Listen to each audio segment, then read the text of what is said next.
قعدت 14 سنه كاملين بذاكر غلط، من اول اولى ابتدائي ولحد ثانيه كليه كان كل مذاكرتي عباره عن كتابه بس، والموضوع بجد كان بياخد وقت كبير قوي قوي لمجرد ان انا بس اذاكر صفحه واحده، وكنت بقعد حرفيا اذاكر بالثلاث واربع ساعات، ويا دوبك كنت بخلص هي حصه واحده بس من الدرس اللي انا كنت لسه واخده. هو انا جبت مجموع ودخلت طب اسنان، بس بجد الموضوع كان مجهد قوي قوي. ولما كنت بقارن الوقت اللي انا بذاكره بالوقت اللي اصحابي بيذاكروه، كنت انا بذاكر مثلا ضعف الوقت، ومع ذلك هم المعلومه عندهم بتثبت اكتر بكتير جدا. كنت ساعات بقى في ثالث ثانوي بالذات بذاكر الوقت كتير قوي، ومع ذلك المحصله ما كانتش بتبقى قد كده. كنت عامل بجد رقم قياسي في الجيولوجيا، اللي هو بتضرب مثلا حصه وحصه لا. وانا اللي غبي طيب ولا هو في ايه؟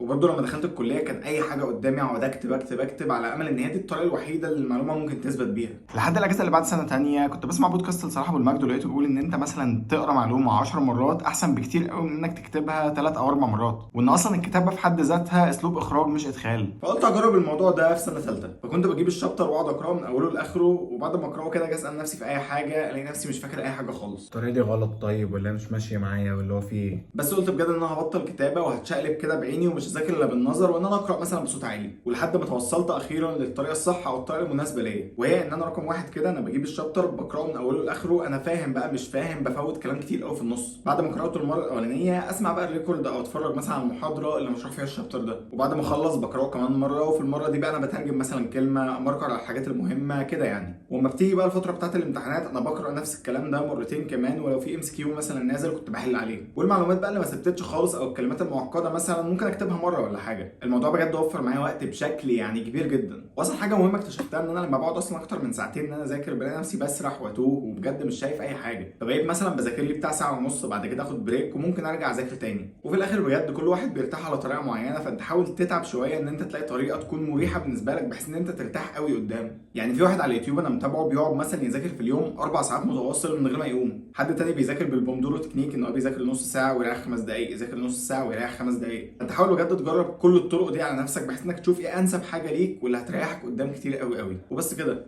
لو الفيديو بقى عجبكم ما تنسوش تعملوا لايك للبيج، وهتلاقوا الانستجرام بتاعي موجود تحت لو حابين تتابعوني هناك، واشوفكم تاني قريب. يلا سلام.